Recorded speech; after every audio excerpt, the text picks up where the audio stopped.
Halo, berjumpa kembali di channel Redaksi Jurnal. Aib AHY, istri dan ayahnya, ditulis oleh Navi Siward di siward.com.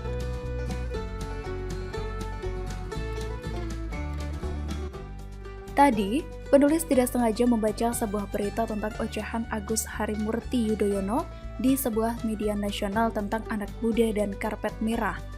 Anak muda tidak boleh dimanja, apalagi disiapkan karpet merah, kata AHY. Penulis langsung ngakak. WKWK. Mungkin AHY berpikir dia sudah merasa hebat dengan mengatakan demikian. Padahal hal itu sama saja membuka aibnya sendiri. Ketika AHY mengatakan anak muda tidak boleh dimanja, apakah dia tidak sadar bahwa dirinya adalah anak muda yang dimanja oleh SBY, ayahnya sendiri selama ini? Juga bukan karena anak SBY, apakah mungkin AHY bisa jadi ketua umum Partai Demokrat jika dia bukan anak SBY? Jangan lupakan bahwa nama AHY tidak ada dalam kepengurusan Partai Demokrat periode tahun 2015 hingga 2020. Tetapi bisa jadi ketua umum partai untuk periode tahun 2020 hingga 2025.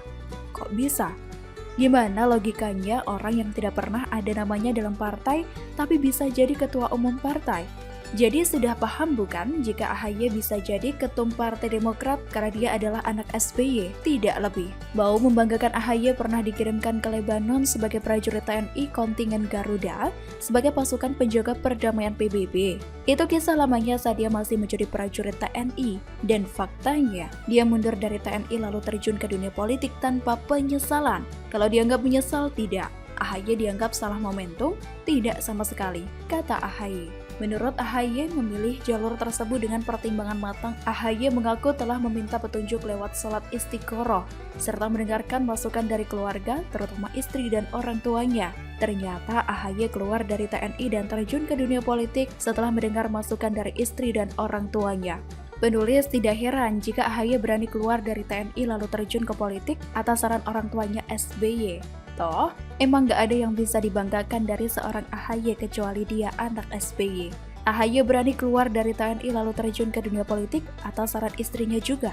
Penulis makin heran jika AHY keluar dari TNI lalu terjun ke dunia politik setelah mendengar masukan dari istrinya juga. Apakah AHY pura-pura tidak tahu jika ayah istrinya yang bernama Aulia Pohan adalah seorang koruptor?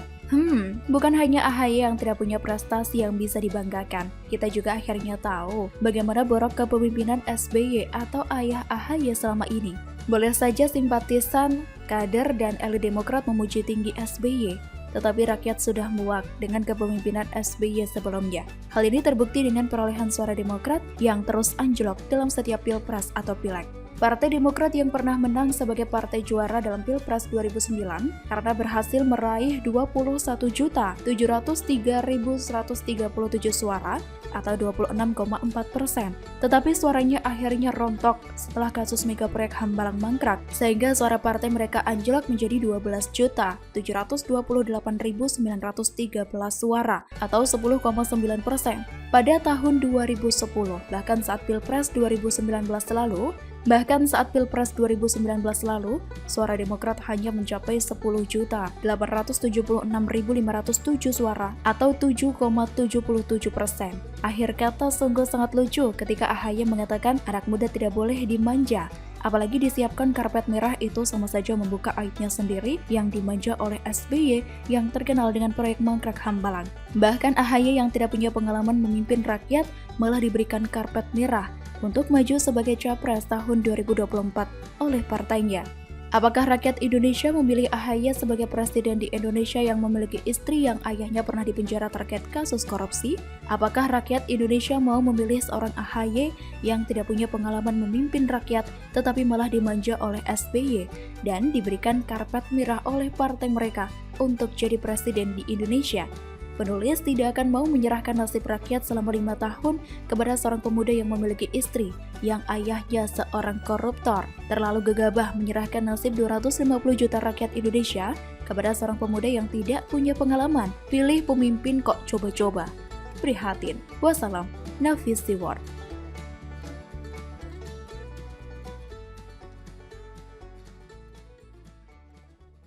Halo, berjumpa kembali di channel Redaksi Jurnal. Kerennya AHY, kasih petuah dengan contoh dirinya sendiri, agar jangan ditiru. Ditulis oleh Widodo SB di siwar.com. Tak seperti biasanya, setelah beberapa waktu tak kedengaran suaranya, Ketua Umum Partai Demokrat Agus Harimurti Yudhoyono atau AHY muncul di akun YouTube CSIS pada Senin 23 Agustus 2021 dengan langsung memberi petuah-petuah luar biasa. Dimulai dari pernyataan perlunya usaha meningkatkan daya saing bangsa, membutuhkan keterlibatan seluruh generasi, termasuk generasi muda. Nah, saat menyinggung generasi muda inilah, AHY lantas memberi petuah atau cukup bijak dengan berkata, muda berarti pantang menyerah dan tidak takut gagal. Karena dalam setiap kegagalan ada pelajaran untuk bangkit dan besertanya ada peluang untuk menang.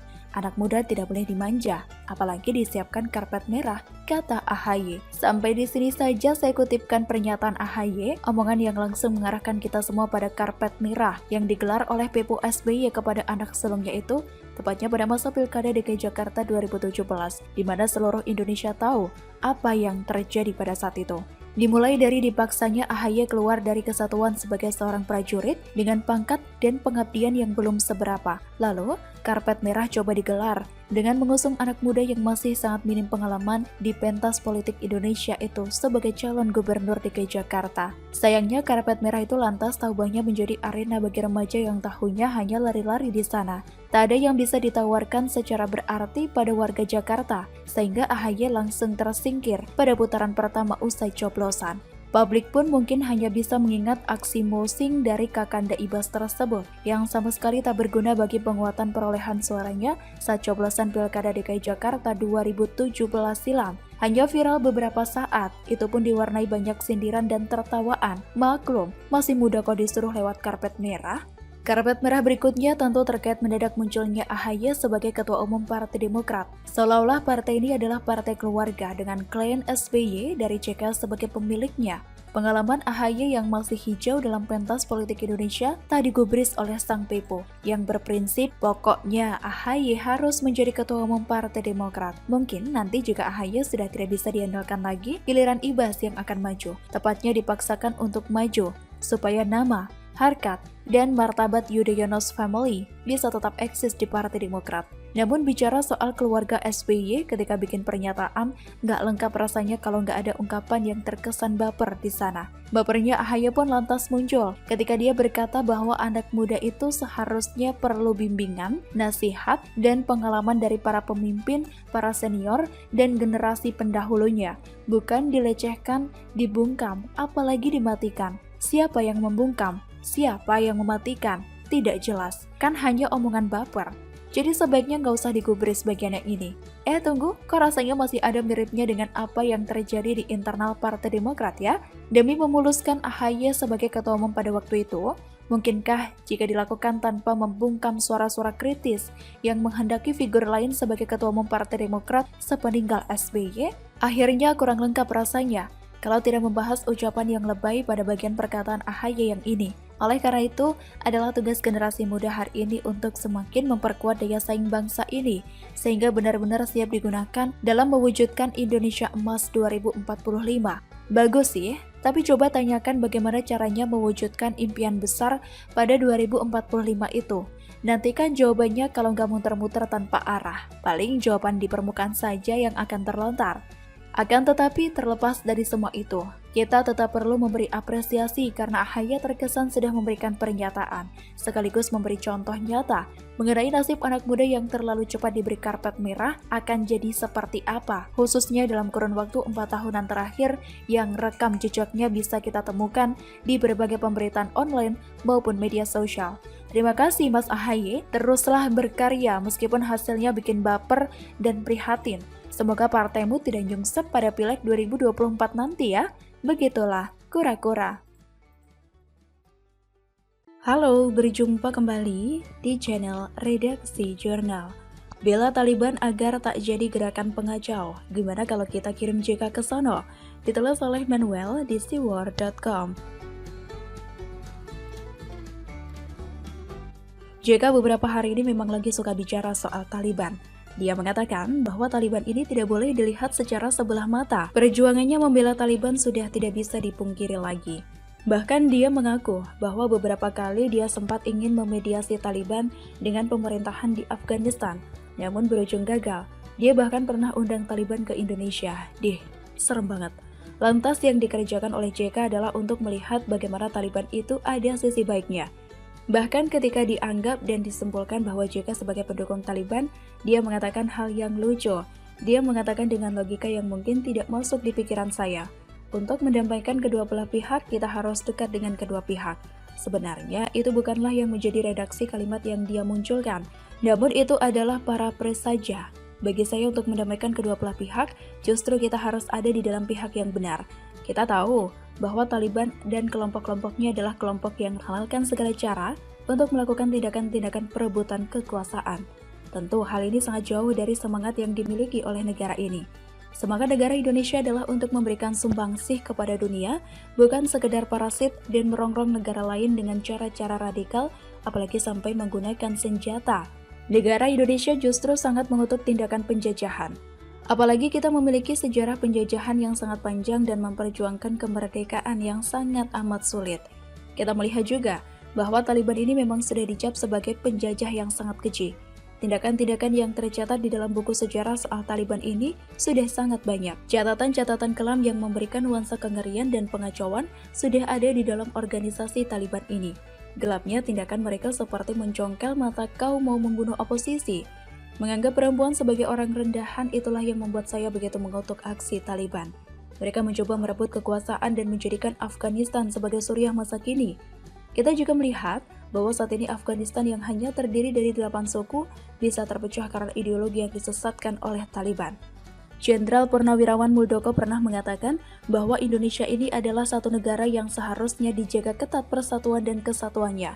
Untuk kita ketahui bersama, negara Indonesia ini diisi oleh ratusan suku yang berbeda-beda secara latar belakang. Studi kasus yang dilakukan oleh Muldoko adalah membandingkan negara ini dengan Afghanistan yang hanya memiliki 8 suku yang berbeda namun pecah. Muldoko mengambil kasus ini setelah Joko Widodo pulang dari Afghanistan, negara dengan konflik yang begitu parah.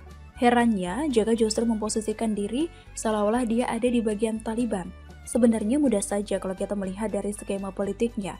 Sudah jelas, Indonesia memiliki posisi yang berseberangan dengan Taliban. Salah satunya dengan tindakan Menteri Luar Negeri yaitu Retno Marsudi untuk memulangkan warga negara Indonesia yang tinggal di Afghanistan ke Indonesia. Pemulangan warga negara Indonesia yang tinggal di Afghanistan ke Indonesia adalah sebuah tindakan politik yang sangat jelas memposisikan di mana letak pemerintahan kita dalam mendukung negara yang diakui oleh PBB alias United Nations. Kita adalah bagian dari warga negara dunia yang harus mengedepankan kebaikan dan menolak radikalisme. Tindakan Retno Marsudi sudah benar dan menjadi sebuah contoh yang harus diperlihatkan kepada rakyat Indonesia bahwa Musti Umar tidak boleh lagi sembarangan membela Taliban. Menebak posisi JK semakin lama semakin mudah, apalagi kita melihat bahwa orang ini pernah mengaku bahwa dia menyodorkan gubernur rasis Anies Baswedan saat pilkada DKI Jakarta. Dan lihatlah pendukung Anies Baswedan di Jakarta siapa saja. Dan melihat juga bagaimana diamnya JK yang saat itu sebagai Ketua Dewan Masjid Indonesia membiarkan ceramah-ceramah radikal yang memprovokasi warga untuk memilih Anies dan tidak memilih Ahok. Dari tindakan pemulangan, Retno Marsudi mengatakan dengan tidak langsung bahwa Taliban adalah musuh NKRI. Kalau begitu sudah jelas bahwa JK memiliki pandangan yang bisa dianggap sebagai berseberangan dengan sikap negara Indonesia. Jadi apakah kita mau melakukan exchange antara warga negara Indonesia yang dipulangkan dengan JK yang dikirim ke Taliban? Ini adalah tawaran saya yang boleh diterima, juga boleh ditolak. Begitulah, tolak-tolak.